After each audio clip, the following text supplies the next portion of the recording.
The names of Ted Bundy, John Wayne Gacy, Aileen Wuornos, the Zodiac Killer, and Richard Ramirez will always come to mind whenever the subject of serial killers is mentioned. Despite their sinister and twisted crimes, they've become household names and continue to instill fear in people's minds even today. Yet, there are serial killers whose crimes are equally as chilling, but these stories are rarely told. These terrifying serial killers you might not have heard of, but you'll never forget. Born in 1870, Karl Denke was a Prussian serial killer who murdered 31 victims and profited well from his crimes. In the old German town of Münsterberg, Denke was a local hero in the community who sold delicious meats at his market stall. Nobody questioned where he sourced his meat from, as many items were still hard to come by following the devastation left behind following the First World War.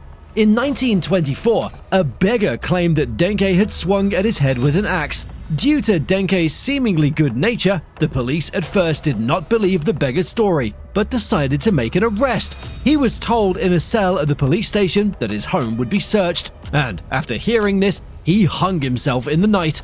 Now, the police were very concerned with precisely what they would find.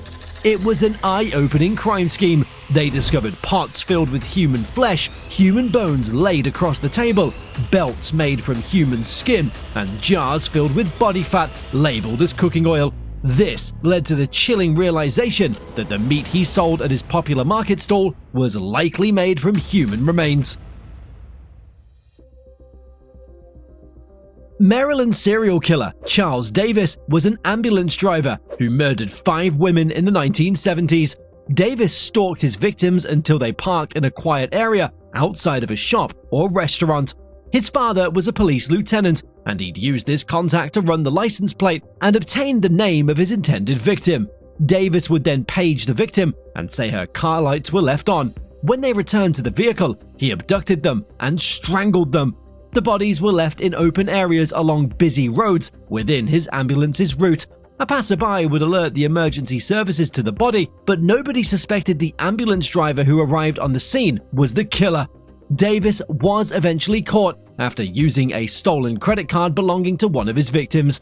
He told a police officer, about every 6 months, he does something big and he gets in trouble. He confessed to the murders and was sentenced to life in prison.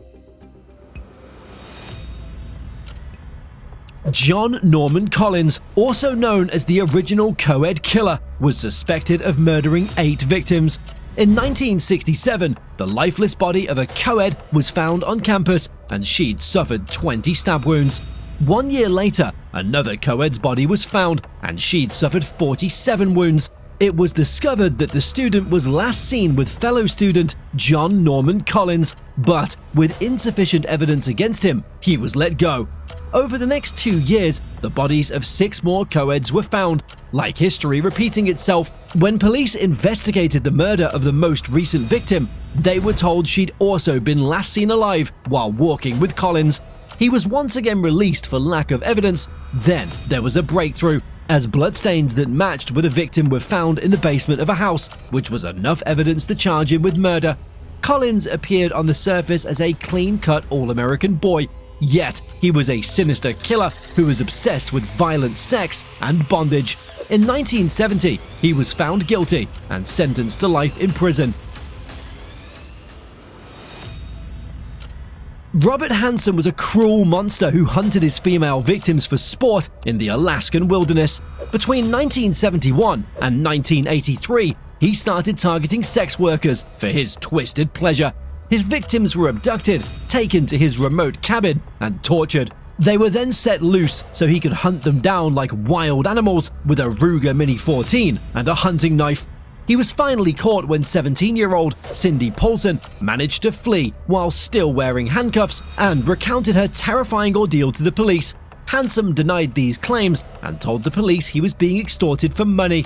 Following an increasingly high number of women reported missing in the area, Hansen had become a person of interest. The police discovered items belonging to the victims at his cabin and eventually pieced together his sinister crimes. The victim count is believed to be as high as 21. Hansen was sentenced to life without the possibility of parole and died behind bars in 2014. Former FBI agent John Douglas revealed that Gary Heidnik is one of the most frightening serial killers he'd ever interviewed. Heidnik suffered from schizoid personality disorder and had spent the majority of his life in and out of psychiatric hospitals. Between November 1986 and March 1987, he abducted 6 women and killed 2 in Philadelphia, Pennsylvania. Heidnik was eventually caught when one of his victims managed to escape with her life. He was executed by lethal injection in 1999. Although she is considered one of the most prolific murderers in British history, Victorian serial killer Amelia Dyer, aka the Ogress of Reading, appears to have been forgotten over time. She was a sinister baby farmer responsible for the deaths of hundreds of infants.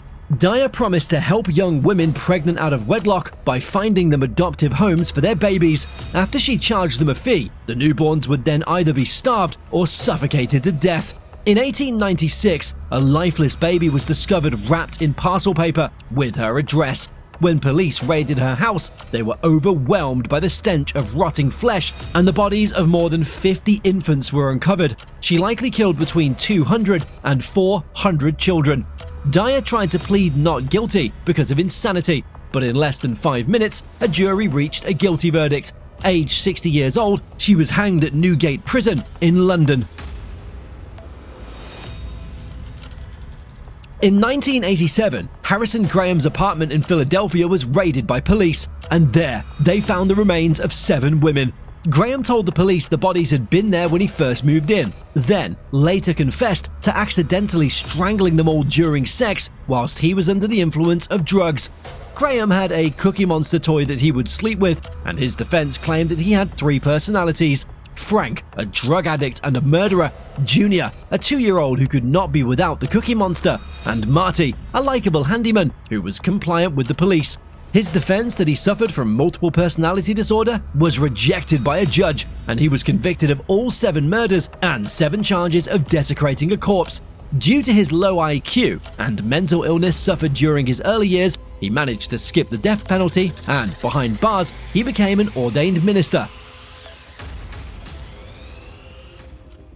Colombian serial killer Luis Garavito, also known as the Monster of the Andes, claimed the lives of at least 138 victims, although the real victim count is believed to be as high as 300.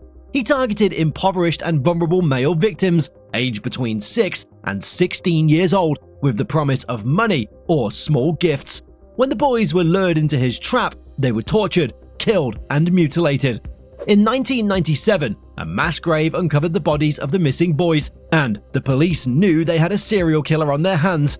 Police found a pair of glasses belonging to an adult that had been dropped at the gravesite, and when they checked the prescription, it fit with Garavito's rare eye condition.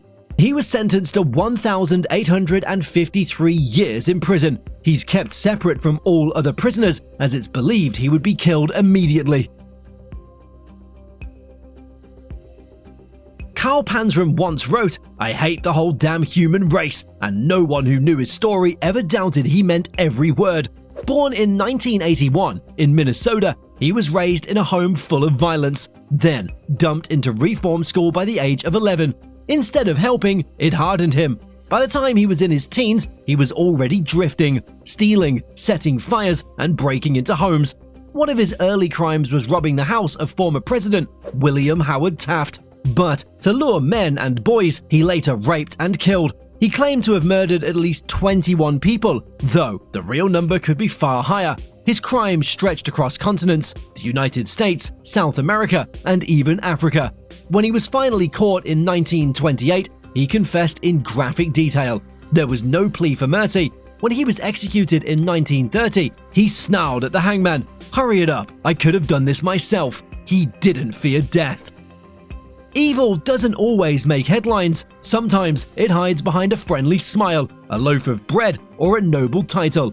These forgotten killers remind us that true horror doesn't demand fame, it only needs silence. Subscribe for more chilling tales, and remember, the scariest moments are the ones we overlook.